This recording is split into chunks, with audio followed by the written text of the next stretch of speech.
Good morning, everybody, on this Tuesday, almost at the end of the month, January 28th. On this episode of Denmark and Marsh, what's going on, people? I'm Dylan Denmark, that's Graham Marsh.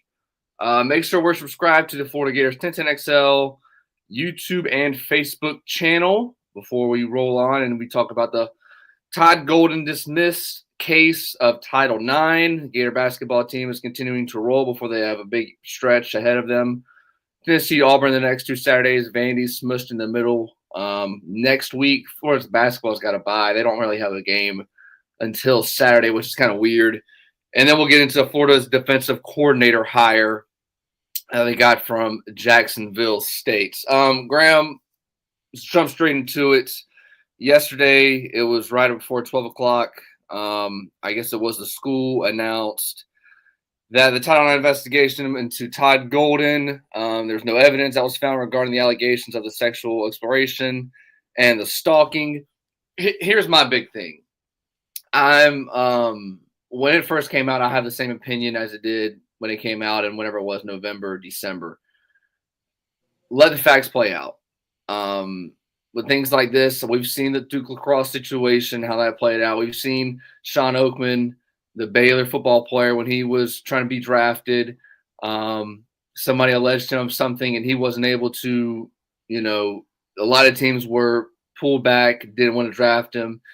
And in a situation like this, when details come out like this, you have to let the investigation play out. You can't act and say that the person is guilty until you let the investigation play out.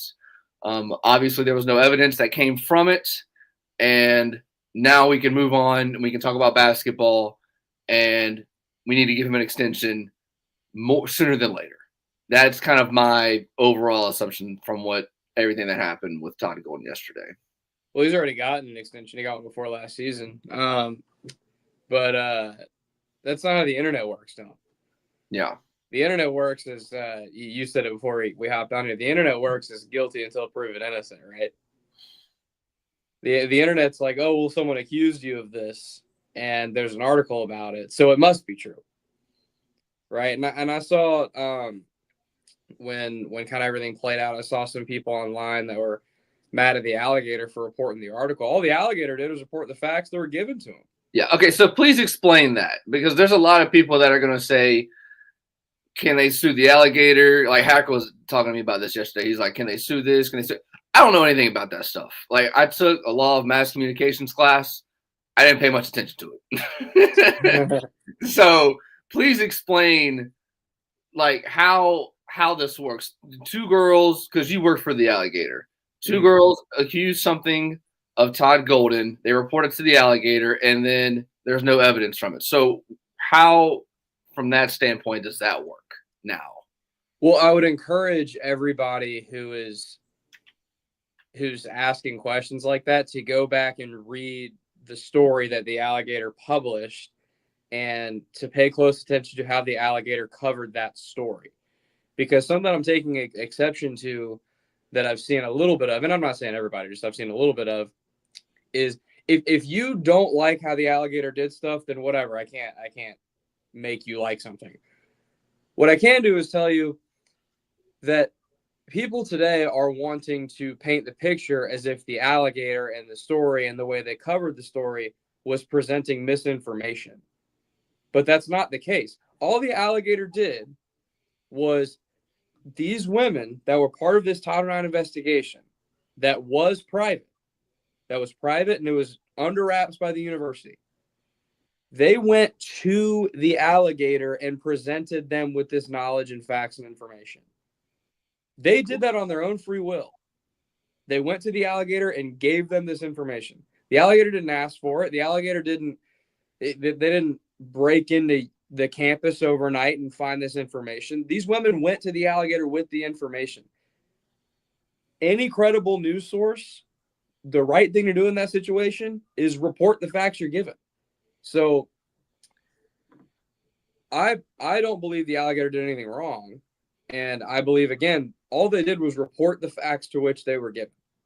And if you're upset about that, then sorry about it. But, like, it's not the Alligators' problem that some of their reporters were presented information that is obviously newsworthy information by these women on campus. And again, if you go back and look at the story, all the Alligator ever reported on and all the facts they gave was Todd Golden has been accused of by such and such.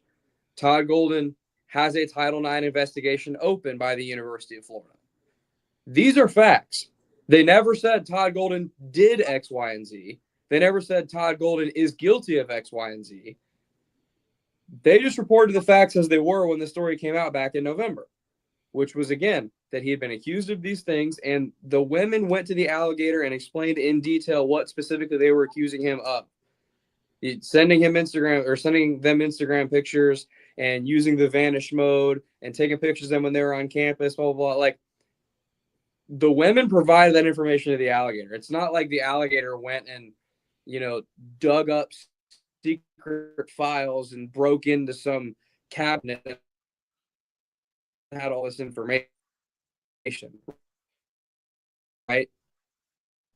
But I don't know if you would have, just for reporting the news and information that you're given, just because it's negative for the University of Florida. No. So that wasn't defamatory. That I don't think that was at least in terms of the Alligators piece of this. Now, the women, that's a different story. If I don't know on the other side of the Title IX stuff, if the women if they were told, hey, like, this whole thing is under wraps, like, you have to keep this confidential, and then they didn't do that, then that's a different story. Maybe you could come after them. I'm not sure what the rules are there. I don't know if they broke any rules. I don't know. All I know is the Alligator was presented information and they reported. Yeah, so that's kind of, I don't know kind of what more to add to it. I'm glad the thing is over. We don't have to talk about it anymore. Now, Florida basketball still does have the Torian Green. What happened there? The accusation, pretty much something of the same thing. Well, his was different. His was like his was sexual assault. Yeah, which is that Todd Golden's was he was accused of sending pictures he maybe shouldn't have, or taking pictures of the girls when he saw them on campus when he maybe shouldn't have, that type of thing. Stalking them. Torian Green is being accused of sexually assaulting, or at least sexually harassing, an employee of the Florida Athletic Department. He, like, if you read the report, it details what he's being accused of doing, but it involved, like, physically, like, doing things, right? Versus just sending pictures. So that's a different story. And that's a little bit different too, because that's beyond just, if I believe correctly, I don't want to speak out of turn, but I'm mostly sure that's like a criminal investigation, not just Title IX. Yeah. So that's a whole different thing. Todd Golden was never under criminal investigation. It was always just Title IX within the university. And if the university felt they had to discipline him accordingly, and they didn't find the evidence, so they're not going to. He's not going to get suspended. He's not going to get fired. None of that. With Torian Green, if I read this correctly, I'd have to go back. I don't want to say this without a shadow of a doubt and be wrong, but I believe this isn't in the university's hands. This is like Gainesville Police Department's hands. So, but that one seems a little more serious if it does come out to be true. Again, same thing as you open up the podcast with. A lot of people on the internet want to believe guilty until proven innocent with this stuff. You got to let the facts play out. You got to see what actually comes out. You got to see what evidence comes up. And because until you have that, you don't really have much of a story. All right, let's get to what happened actually on the basketball court Saturday. Florida rolls Georgia. Mike White gets beat by 30. Gator fans are happy and ecstatic.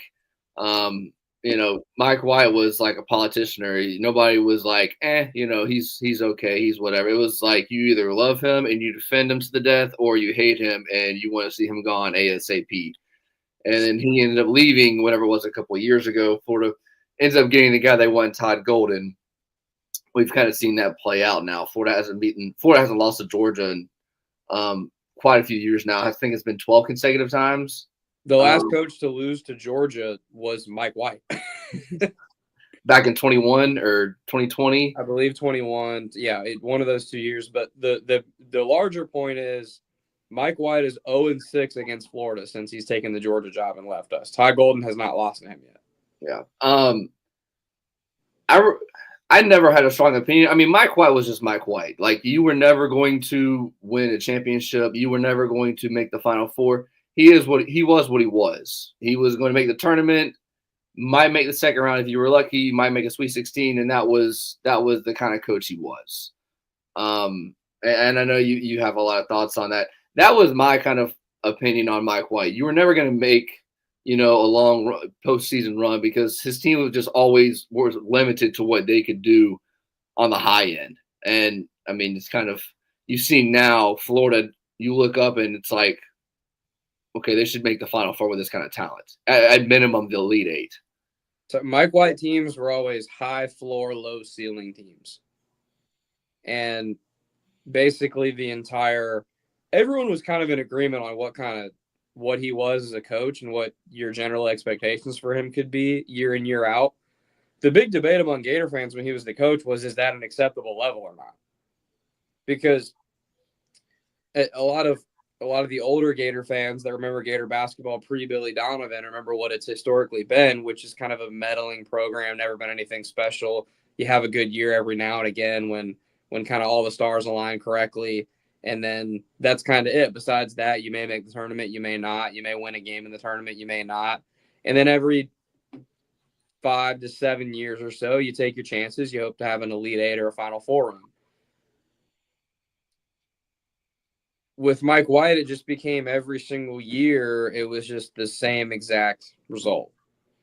And the problem is he was a good recruiter, and he'd show up every season with a really good roster on paper. And you say, man, this team could make the Sweet 16, Elite Eight. Like, we'll see what happens. They would disappoint for the most part throughout the season. They kind of back into like an 8 seed in the tournament. They'd win one game and they'd get bounced. And that was basically every season for like 3 seasons to end his career at Florida. And it's not to say necessarily that's not good enough because, like, I mean, when I get what a different generation of Gator fans tells a younger generation of Gator fans being like our age, I get what they're saying when they're saying, Florida's not Carolina, Florida's not Duke, Florida's not Kansas. I understand Florida's not a basketball blue blood.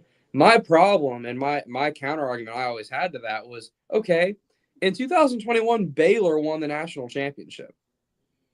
Are they a college basketball powerhouse, blue blood type of program? No, I mean, I completely. Are they someone that has Final Four expectations every year? Like, no, of course not. So, and a couple of years ago, it was a Cinderella run, but a couple of years ago, San Diego State was in the Final Four. FAU was in the Final Four. And one of the best players from that team is now one of Florida's best players, and Elijah Martin. So, with the portal the way it is today, with guys rarely stay at a school for more than 1 or 2 years, man, it's always been true, but it is even more true now that legitimately anything can happen in March. And Mike White, I felt like, didn't give them that chance for anything to happen for the Gators. There wasn't really a world where they were going to catch fire and make a Final Four run every now and again or whatever. So now I think with Todd Golden, that ceiling is clearly there. And I think here's the deal, too, with Todd Golden, at least at what he's kind of building here. In my opinion, it looks like the floor is relatively the same as it was under Mike White. And that was always the big thing is people be like, be careful what you wish for. The grass isn't always greener. You get rid of Mike White, it might really bottom out, and you'll be an SEC bottom feeder. Todd Golden, I think, has raised that level to where that floor is about the same, if not better, and the ceiling is astronomically higher. So to me, the Mike White haters have been proven right.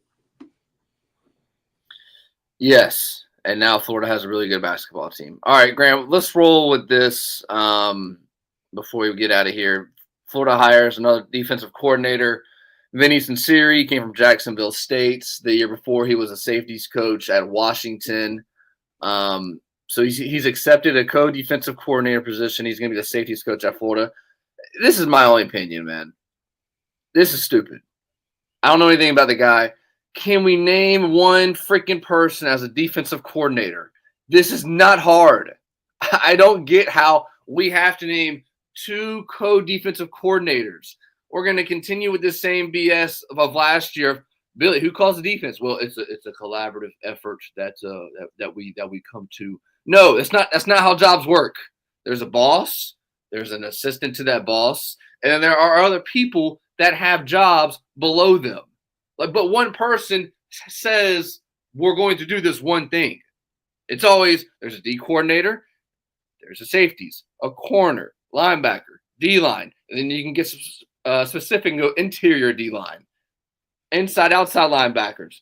It hurts my brain that we're going down this road again of if we do have issues on the defense, who is the one person that is running the defense? Like I don't get why we can't name one person when every other team in the history of football names one person as a coordinator. It's always been so funny to me with Billy as a coach since he's been here because that's not the only position where he always insists on having more than one person.